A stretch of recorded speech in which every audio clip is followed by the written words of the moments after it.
Want to know if Lumafusion can stabilize your shot? I'm going to show you in this video all the clips that can be possibly stabilized. Let's go!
Hi guys, this is just a walk and talk of the V-Lock, how we use stabilizer. This is stabilization. I think it's on, I think.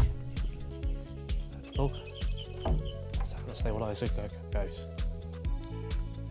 Using 12 mil. So I'm just shooting my face, basically. Stabilization is off. See how it goes. Okay, I'm just walking, talking. A normal V-Lock, this kind of stuff like this. Okay, I'm using a TH4, just walk and talk. Nothing special. Just doing this out of my backyard right now. So, okay. So how the stabilization, I'm going to do a stabilization comparison. So let's go. Okay, classic V-Lock. See how it goes. Can't do this for long, you know. So, you've seen the footage. Do you need to buy a gimbal? From what I haven't seen the footage myself yet, okay? But what I can see from experience, certainly the stabilization post-production is not always the best, okay? So you still need your gimbal, still need your stabilization. So if you're gonna do a lot of handheld V-Lock, you definitely need some kind of stabilization like this, or better still a gimbal, okay?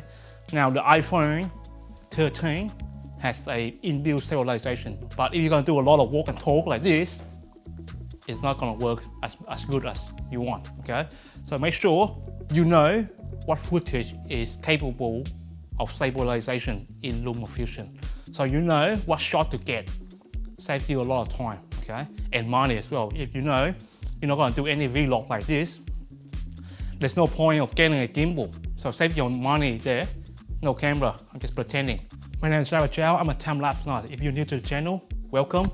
And please consider subscribing to my channel if you're new. Also, if you want to learn how to stabilize these shots that we've taken so far, please check out this video here so you know how to stabilize most of your shot in Lumafusion.